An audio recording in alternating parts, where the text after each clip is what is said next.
Yeah, I had a Galaxy S10 Plus, and then I got this one just a few weeks ago. So it's a little bit of a step up. A little bit, huh? Yeah. I went in like a year ago to get the next one, and the guy behind the counter said, "Oh yeah, the S10's still pretty good." So I'm like, "Yeah, you're right," and I left. Yeah, I had the. But it was time. The Note 10 Plus. I love that thing, man. I still miss it. Sometimes the upgrades aren't really I got an iPhone ever since. I kind of just want to go back. Alright guys, everybody, sanctuary. All right, guys. Any votes for the hardest problem? Real quick. Any votes for the problem you least look forward to do or something? I don't know how else to say it. 2C. 2C? 1B. All right. Okay. I'm sure somebody out there is like, all of them? So, 1A, a little mini rant I go on is I wish we had never invented radical notation. It's one of, because let me tell you, there's a lot of stupid things they've done in the past. One of the dumbest things was radical notation. Fractional power notation is infinitely better. So whenever you're about to do derivatives and you have a root, you automatically want to kill that root, make it a fractional power.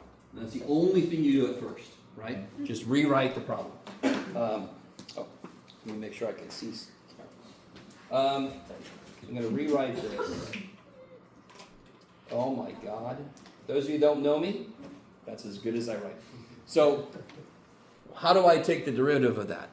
My students who have me for 180, the way I would say this is it's stuff to the 1/5 power. The outside function is the one we think of first. So how do I take the derivative of something to the 1/5 power? Say again, sorry? Yeah, power rule, yes. So what happens? 1/5, so you multiply, and then v to the inside. Good. And then -1, so -4/5. Kick ass. And real quick, the shortcut when you take derivatives with fractional powers, 1 minus 5 is -4, put it back over 5. You can always take the top minus the bottom, put that over the bottom. Cool little quick shortcut, right? I'm not done though, right? Times the derivative of Yes. That insane rule that we always forget. Chain rule. When the inside is more than just x, how quickly it is changing is affecting how quickly the whole function is changing, so it has to come into play. Yeah. So I gotta multiply by its, well here I'm giving away the game. Secant squared. Yes, okay. And there's really nothing, I mean, you could pull that down and pull that down, I don't give a shit. As long as you simplify, meaning if there was like a 2 in one part and a 5 in the other, make them 10 if they're multiplying. I mean, do simple simplifications. I don't care about bringing the negative power down and any of that shit. There isn't anything meaningful I can do to simplify that, so I'm going to leave it. Part B could be really hard, or it could be stupid easy. So which way do you want to do it? Properties of logs. You could do the natural log of stuff is 1 over stuff Yeah. times the quotient rule inside. I don't want to do that. So if you did that, good for you. I don't want to. Couldn't I factor the inside? Yes. And then stuff will cancel? So, calc students from my last semester, what's the thing I keep saying about functions before you do calculus to it? Simplify. Because then you got less stuff to do calculus to. That sounds like a good trade-off. Now, part of my heart actually enjoys it if some people seem to want to do it the other way. And I kind of have a special place in my heart for you. Because it will reduce to the same thing, it'll just take a little longer. So I'm not going to put a prime yet, because I'm not taking a derivative, I'm simplifying. How do you factor the top? W plus 1, W minus 1. Yeah, it doesn't matter what goes first, right? And then I can take 2 out of the bottom, so these die. And then I could even do this. Just make it stupid easy, because natural log of a quotient is the difference of the logs, yes? Yep. Or any log, not natural log. Yeah. And then the derivative is nice and easy, because natural log of 2 is a constant. And what's the derivative of ln of stuff? 1 over derivative Yeah, over. 1 over this. And the chain rule doesn't apply, because this is a linear coefficient 1. You guys with me? Yeah. That's it. So if you do it the other way, it's a lot of extra shit, and a lot of that shit cancels, and then you eventually get there. Okay, maybe. So if you were in my 180 class, And if you weren't, the idea of simplify before you do calculus is something carries. Dear God. Okay. What about part C? There's no way to really escape it. Too bad. We have to do in part C. Does anybody in 180 class remember my song for this? My song was top first, and that was it. Heidi Love, I was loving blah blah. I always hated that shit. Yeah. I have a question. Why'd you stop? Why didn't you find what's minus ln2? That's Oh, what's the derivative 0. of this? I'm taking a derivative now, right? Natural log of 2 is a number. What's the derivative of a number? Yeah, good. Okay. So this, if you know the little song, good for you, but I don't care. The only important thing, and I want you to realize something. What part of this is on the bottom is x squared minus 3. When I take that guy's derivative, wouldn't it be to a negative 1 power if I brought it up? I want you to really get down into why the rule is the way it is. So why is there a minus when I'm doing the derivative of the bottom? Because the bottom would be to a negative power. That's why. Do you guys see what I'm saying?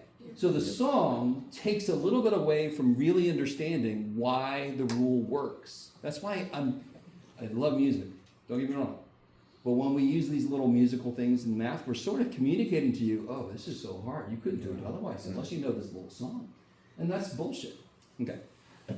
So it's basically a product rule, but it's not a product, it's worse. So it's derivative of the top. Here, I'll just write the whole thing. Derivative of the top times the bottom. Minus, because now I'm taking the derivative of the thing that was on the bottom and I have a negative power. The top times the derivative of the bottom, all over the bottom squared. This derivative is 1, so we get x squared minus 3 minus x plus 2 times 2x. Is that cool, everybody? Over, don't FOIL this out ever, that's silly. Okay. And then I get x squared minus 2x squared, and I get negative 3 minus, what do I get? Minus 4x minus 3, is that right? Yep. Okay. And then you could, no, I don't know. I don't think you can. You could factor the top, but it doesn't mean anything. Yeah. It'd be x plus 3, x plus 1 with a negative alpha. Who cares? Is everybody okay with that?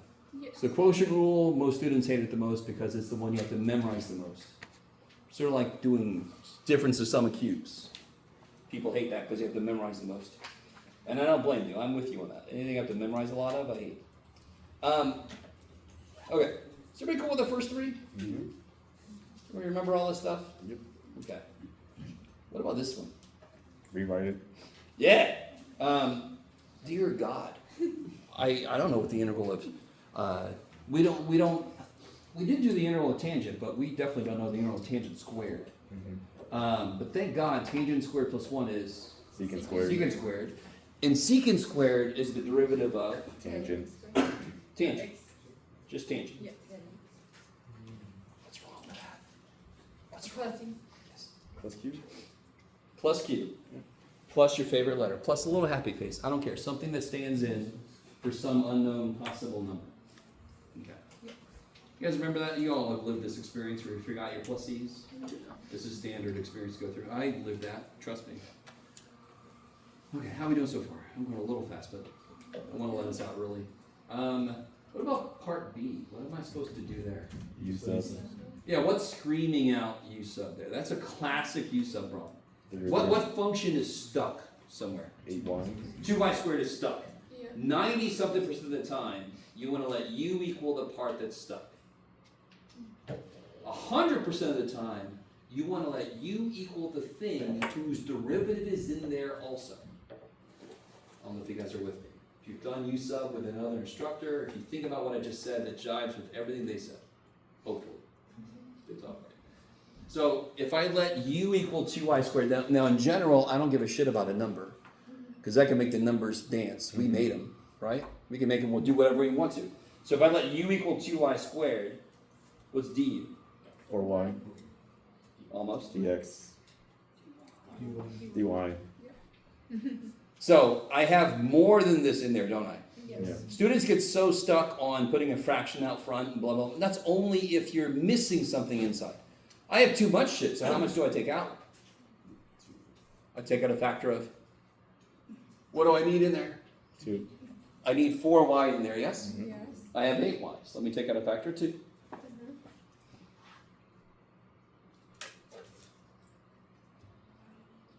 So can I find this? Mm-hmm. Yes, that's du. Yeah. This looks like du already. Okay, so this will be 2 integral du, and what's this? U. E to the U. u. E to Four. the me? E to the 4. That's what it says. I know, it says e to the 4. We're going to deal with it though. E to the 4 d4. Is everybody with me? You guys remember u sub? Again, I can't stress this enough. U sub is going to be something that happens, plus the very first method we're going to learn. The better the distinction is, if you understand U sub, you will see the distinction better between it and this first method. It's called by parts. Yep. It's really easy to kind of mix the two, but the better you understand one, the better chance you'll have to not mix the two. Okay. Plus, you just have to know how to do U sub. What's the integral of e to the u?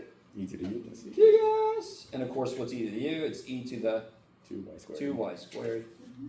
How do you always check your answer to an integral? Take Take derivative. a derivative. Okay. I'll let you do it in your own time. Any questions on that one? Is that okay? Yes. U sub is something that's easy to leak out your brain because it's one of the things you did the least. You didn't really do that a lot in calc because it was towards the end. So it leaks out the brain pretty quick. What about part C here? Somebody said it was the one you didn't look forward to. You could do U sub, right? And what would you let U equal? Pi theta. Pi theta. And what's du? Pi du. D Pi theta. d theta. Poor little theta he's in 2 dimensions. But then I have to change these, yes? Yep. Is everybody with me? Yep. So when theta is 1/2, what's u? Pi 2. Pi over 2. And of course this will be pi over 6, because u is just pi times theta. And then this pi d theta is du, and sine pi theta would be sine u. Me? And then the integral of sine, Negative. good, negative cosine. Really easy, the sine and cosine shifting gears, and you're, because the negative gets, you all have lived this, yes? Mm-hmm. Okay. So this would be negative cosine from pi over 6 to pi over 2. What's cosine of pi over 2? So 0. That's crazy. And what is cosine of pi over 6? And this one would be negative root 3 over 2. Huh? Root 3 over 2. Yes. But the 3 negative. over 2. And so you get rad 3 over 2. Is that cool? Mm-hmm. And you guys know how to do a definite integral in your calculator? Yes. Math. Yes, if you put it into y and you do calc, and I think it's the 7th one, the one that's got an integral symbol. Yeah. And then you just tell it from where to where, and it actually shades it in. Mm-hmm. Okay. I really don't want to steamroll anybody. Please, dear God, if you have a question, let me know.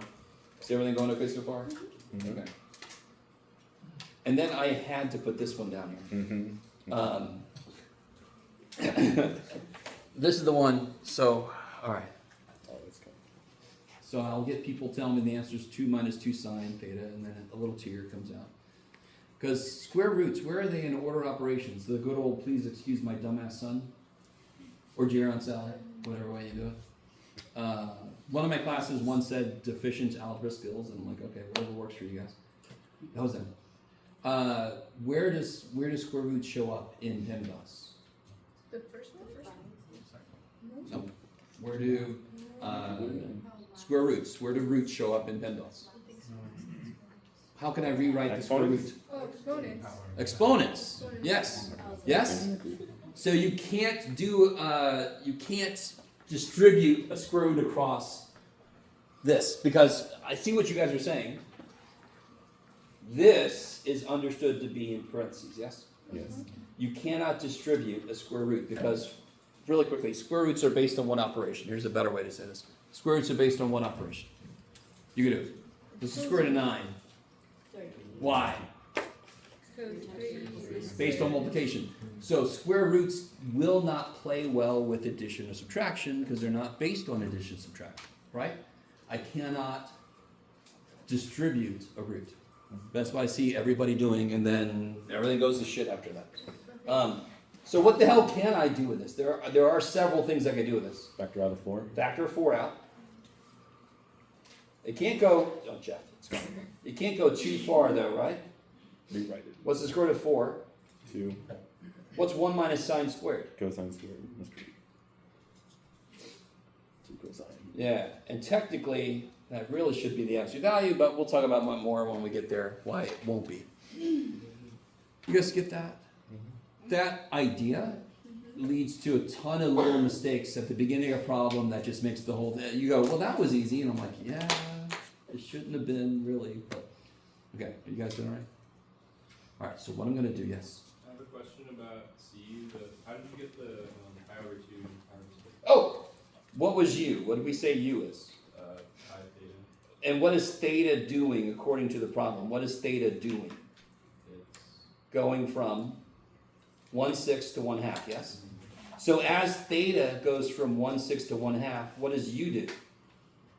It's u is pi times theta. So when theta is 1/6, u is pi times 1/6. So we established that relationship, and this is you. These numbers are what this variable is doing. If I change that variable, more than likely these have to change because they're not necessarily a linear first degree relationship. Most of the time they're going to be a little more complicated. Does it make sense? Okay, your limits have to match the variable that your interval is interested in. There is another way to do this, where you just don't change the limits, but you change back to the letter x, or in this case theta. I'm trying to stay away from that because if anybody's going to take Calc 3, how many guys are going to take Calc 3? Okay.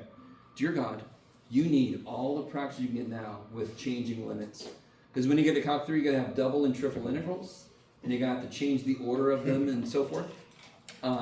You want practice now. You desperately. And if you're not going to take Calc 3, oh well, you should be able to do it. All right. Anything else from the page? I went a little fast, but okay. And if you notice, I'm taking the video now, so this will be up in YouTube later today. So you can watch it again if you want to. Okay. All right. I'm going to call it right there. So I know there's a few of you guys that should come with me. If you need ad authorizations, come with me to my office. Otherwise, I will see y'all Thursday. We're going to take a field trip very first thing, so make sure you're here on time. Thank you. If you're a little late, we're going to be upstairs. Okay. And then we'll come back. Look for everything. It's gonna come back. Don't worry about it. Oh yeah, come with me to the office. I didn't print out the syllabi, I just printed this out. You need this?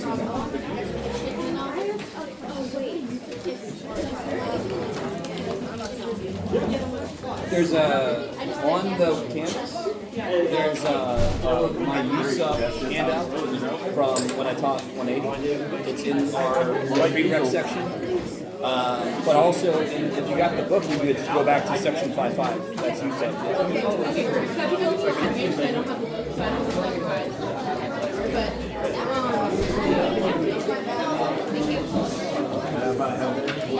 We got like almost